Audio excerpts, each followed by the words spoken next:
احمد فتوح تاريخه اصلا معروف. تاريخه اصلا معروف.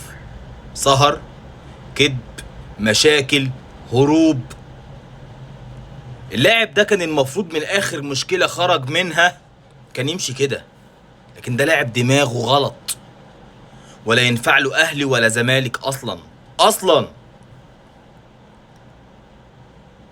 امبارح كذب على مجلس الاداره وقال لهم عمي مريض وعمي تعبان ولا متوفي، وموت عمه اصلا، مرض عمه وراح يسهر بره.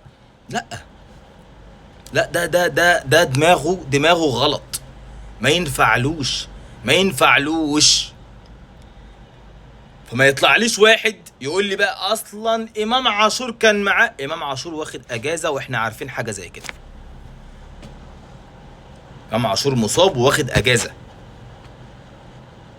اما التاني اللي عندكوا بقى ده، اللي طالع بيقول لك عمي مريض ولا عمي مات. عمك ايه يا عم؟ يا عم عمه ايه بس؟